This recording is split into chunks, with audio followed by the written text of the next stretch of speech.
নমস্কার এভরিওয়ান, সবাইকে ওয়েলকাম করছি নতুন একটি রেসিপি দেখার জন্য। আশা করি আপনারা সবাই ভালো আছেন। আজকে নিয়ে আসলাম পাকা তাল দিয়ে দুর্দান্ত স্বাদের একটা ভাপা পিঠা রেসিপি। ভাপা পিঠা হয়তো বা অনেক খেয়েছেন, তবে তাল দিয়ে এই ধরনের ভাপা পিঠা কখনো খেয়েছেন কিনা জানি না। যদি না খেয়ে থাকেন এই রেসিপিটি ট্রাই করে দেখতে পারেন। খেতে ভীষণ সুস্বাদু, একবার তৈরি করে খেলে বারবার খেতে ইচ্ছে করবে। এবার চলুন কথা না বাড়িয়ে রেসিপিটি শুরু করা যাক।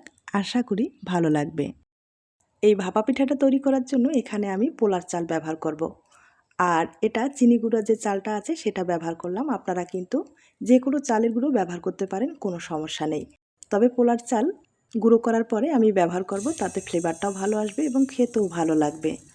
সাধারণত ভাপা পিঠা আমরা অনেক খেয়েছি, তবে তাল দিয়ে এই ধরনের ভাপা পিঠা একবার খেয়ে দেখবেন। খেতে যে এতটা সুস্বাদু হয়, মুখে দিলেই কিন্তু মিলিয়ে যাবে। আর একবার তৈরি করে খেলে স্বাদ ভুলতে পারবেন না। এখানে আমি 300 গ্রাম চাল ব্যবহার করলাম আর চালের গুঁড়োটা ভালোভাবে তৈরি করে নিলাম। তবে আমার মনে হয় ভিতরে অনেকটা দানা রয়ে গেছে, তার জন্য একটু চেলে নিব। আর চেলে নিলে সবচেয়ে বেশি ভালো হবে।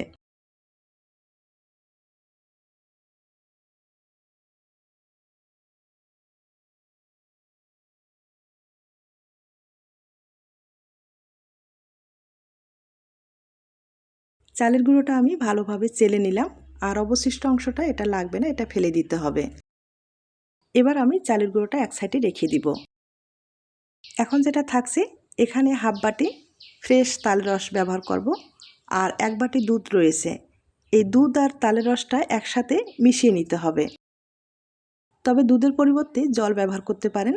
তবে আমার মনে হয় যেহেতু একটু ভালোভাবে তৈরি করা হবে এবং খেতে ভালো লাগার জন্য অবশ্যই ঘন দুধটা ব্যবহার করলে ভালো হবে।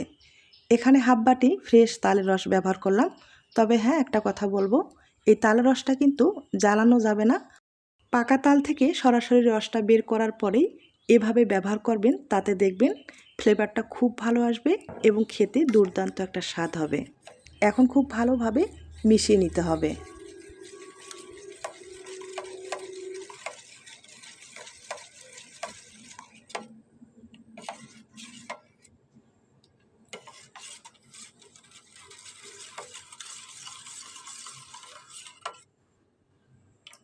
ভালোভাবে মিশিয়ে নিলাম, এবার সাইডে রেখে দিব।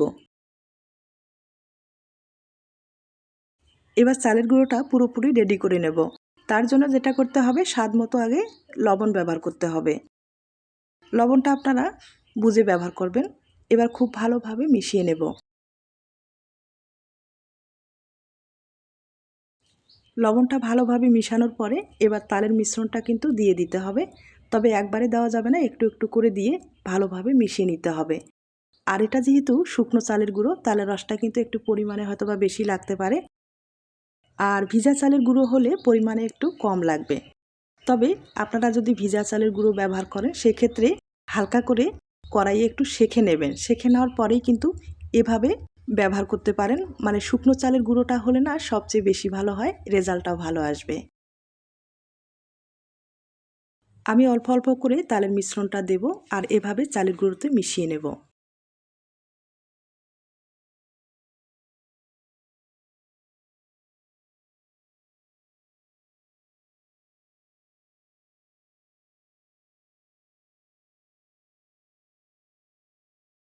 আমি তালের মিশ্রণটা ভালোভাবে মিশিয়ে নিলাম। আর চালের গুঁড়োটা কিন্তু পুরোপুরি ভিজিয়ে গেছে, আপনারা হয়তো বা দেখে বুঝতে পেরেছেন। যখন দেখবেন হাতে মুড হয়ে যাচ্ছে, তার মানে পুরোপুরি কিন্তু তৈরি হয়ে গেছে। এখন যেটা করতে হবে, এই চালের গুঁড়োটা যেহেতু শুকনো, তার জন্য 10 মিনিটের মতো একটু ঢেকে রাখতে হবে। আর ঢেকে রাখলে হবে কি, পুরোপুরি সেট হয়ে যাবে। যখন ভাপিয়ে নেবেন, পিঠাটা এতটা নরম হবে, মুখে দিলেই মিলিয়ে যাবে। আমি 10 মিনিট পরে ফিরে আসলাম। আর এখন চালের গুঁড়োটা একটা চালনির সাহায্যে চেলে নিতে হবে। আপনারা যে কোনো প্লাস্টিকের যে ঝুড়িগুলো আছে সেগুলো ব্যবহার করেও কিন্তু চেলে নিতে পারেন।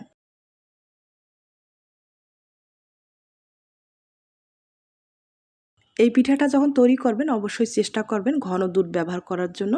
আর অবশ্যই ফ্রেশ তালের রস ব্যবহার করবেন। দেখবেন পিঠার স্বাদ কাকে বলে। যদি আপনারা এভাবে কখনো না খেয়ে থাকেন, আমি আবারও বলছি, একবার হলেও কিন্তু ট্রাই করে দেখুন। আশা করি আপনার ফ্যামিলি এবং আপনার কাছে অনেক ভালো লাগবে। আর এভাবে যখন চেলে নেবেন একটুও যেন ভিতরে দানা থাকে না সেদিকে লক্ষ্য রাখতে হবে। আর এই ভাপা পিঠাটা আমি একবারেই বড় করে তৈরি করে নিচ্ছি, তবে আপনারা চাইলে ছোট ছোট করেও তৈরি করে নিতে পারেন, মানে ছোট স্টিলের যে বাটিগুলো আছে সেগুলো ব্যবহার করেও পিঠাটা কিন্তু তৈরি করে নিতে পারেন। তবে সময় একটু বেশি লাগতে পারে, তবে স্বাদ কিন্তু একই থাকবে।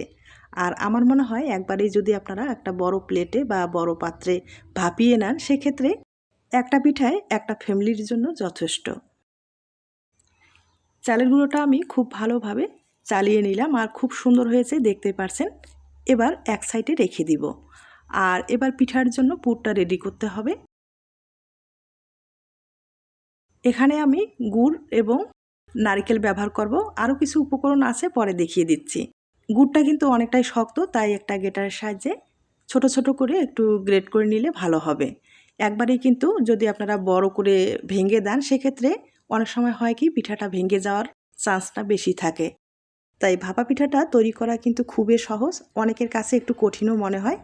এই যে সাধারণত এই জিনিসগুলো যদি আপনারা একটু খেয়াল রাখেন সেক্ষেত্রে ভেঙে যাওয়ার চান্সটা একটুও থাকবে না। আর মূল কথা হচ্ছে চালের গুঁড়োটা কিন্তু ভালোভাবে ভিজাতে হবে এবং ভালোভাবে মেখে নিতে হবে। আর অবশ্যই ঝুড়ির মধ্যে চেলে নিতে হবে, তাহলে দেখবেন পিঠাটা ভেঙে যাওয়ার কোনো রকম চান্স থাকবে না, খুব ইজিভাবে পিঠাটা তৈরি করা যাবে। আমি হাফ বাটি নারকেল কোড়ানো ব্যবহার করলাম, আর কিছুটা পরিমাণে এখানে আমি কিশমিশ ব্যবহার করলাম আর গুঁড়ো দুধ ব্যবহার করব। এগুলো ব্যবহার করলে খেতে ভালো লাগবে। আপনারা আপনাদের পছন্দ মতো কিছু ড্রাই ফ্রুট অ্যাড করে দিতে পারেন, মানে আপনারা যা যা পছন্দ করেন সে ব্যবহার করতে পারেন, দেখবেন খেতে ভালো লাগবে।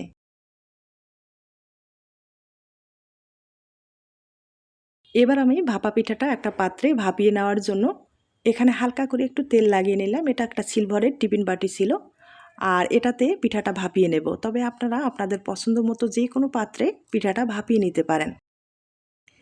আমি একটা লেখার পেপার ব্যবহার করলাম, তবে এটা থাকবে না, এটা পরবর্তী তুলে নিতে হবে।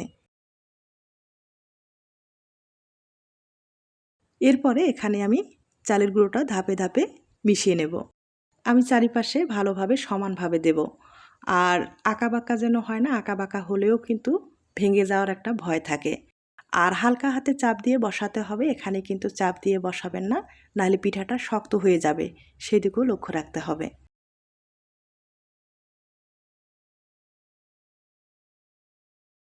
চালের গুঁড়োটা দেওয়া হয়ে গেছে, এবার আমি পুর ব্যবহার করব।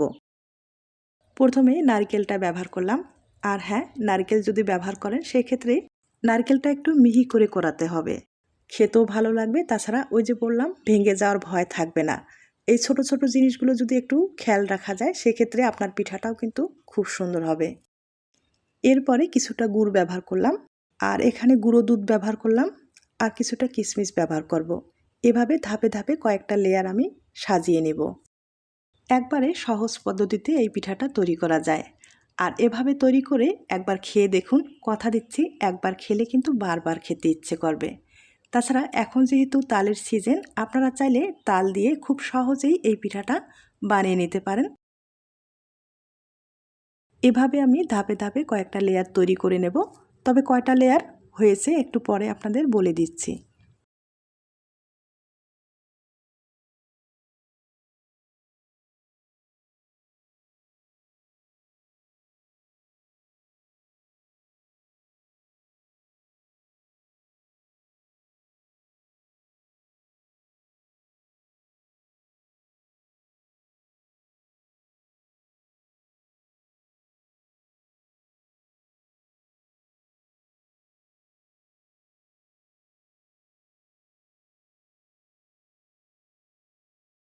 আমি খুব ভালোভাবে দিয়ে দিলাম, আর এখানে মোট 4টা লেয়ার হয়েছে।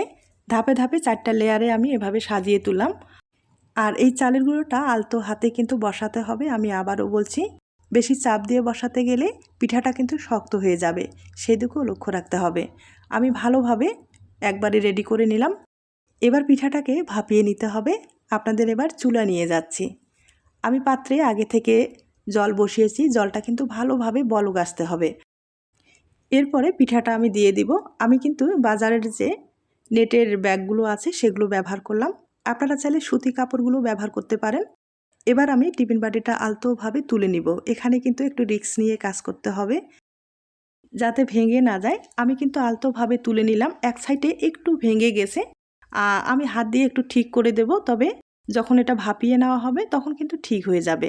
এর উপরে আমি কিছুটা কিশমিশ দিয়ে দিচ্ছি, এটা দেখার সৌন্দর্য এবং খেতেও ভালো লাগবে। আপনারা আপনাদের পছন্দ মতো একটু সাজিয়ে তুলতে পারেন।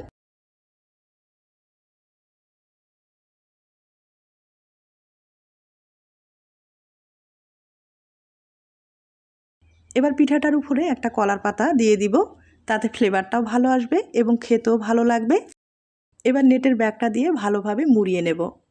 ব্যাগটা কিন্তু আমি আগে থেকেই ভালোভাবে ধুয়ে পরিষ্কার করে রেখেছি। আর এই নেটের ব্যাগগুলো ব্যবহার করলে না খুব তাড়াতাড়ি পিঠাগুলো ভাপিয়ে নেওয়া যায়। এর উপরে একটা স্টিলের বাটি ব্যবহার করলাম, মানে ঢেকে রেখে দিলাম। এভাবে 15 মিনিটের মতো ভাপিয়ে নেব। আর 15 মিনিট পরে আপনাদের আমি খুলে দেখিয়ে দিচ্ছি।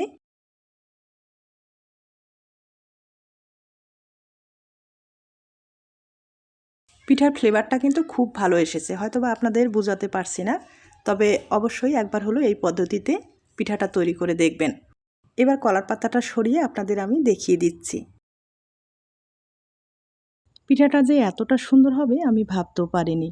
এই পিঠার ঘ্রাণে মন প্রাণ দুইটাই জুড়িয়ে যাবে। তাছাড়া এর আগে কিন্তু এত সুন্দর আমি পিঠা তৈরি করিনি, আর তৈরি করলেও এতটা ঘ্রাণ বা এতটা সুস্বাদু পিঠা আমি তৈরি করিনি। তাই অবশ্যই বাড়িতে একবার হলো এই পদ্ধতিতে আপনারা তৈরি করে দেখবেন। আবারও আমি কথা দিচ্ছি, একবার খেলে কিন্তু বারবার খেতে ইচ্ছে করবে। নেটের ব্যাগটা আমি ভালোভাবে সরিয়ে নিলাম। এবার পিঠাটাকে আমি উল্টে নিব। একটা প্লেটের সাহায্যে এভাবে উল্টে নিলাম। এখন আপনাদের পরিবেশন করে দেখিয়ে দেব। তার আগে ছোট্ট একটা রিকোয়েস্ট থাকবে। তালের এই ভাপা পিঠার রেসিপিটি আপনাদের কাছে যদি ভালো লেগে থাকে বা আপনার কোনো উপকারে আসতে পারে, তাহলে কিন্তু একটা লাইক দিতে পারেন। আর এখন আপনাদের কেটে দেখিয়ে দিচ্ছি। একবার সহজ পদ্ধতিতে আমি পিঠার রেসিপিটি তুলে ধরার চেষ্টা করলাম। তবে আপনাদের যদি পছন্দ হয়ে থাকে অবশ্যই তাল দিয়ে এভাবে একবার তৈরি করে দেখবেন। আর এতটা নরম হয়েছে না, দেখতেই পাচ্ছেন কেটে নিতে কিন্তু কোনো রকম সমস্যা হচ্ছে না। এবার হাতে তুলে আপনাদের দেখিয়ে দিচ্ছি। দেখতেই পাচ্ছেন পিঠাটা কতটা সুন্দর হয়েছে, একবারে কিন্তু কেকের মতো নরম হয়েছে, আপনারা হয়তোবা দেখেই বুঝতে পেরেছেন। আর এই ভাপা পিঠাটা কিন্তু মুখে দিলেই মিলিয়ে যাবে।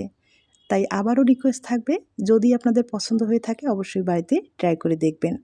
আজ তাহলে এ পর্যন্ত, নতুন কোনো রেসিপির সাথে আবার দেখা হবে। সবাই ভালো থাকবেন, সুস্থ থাকবেন এবং নিরাপদে থাকবেন।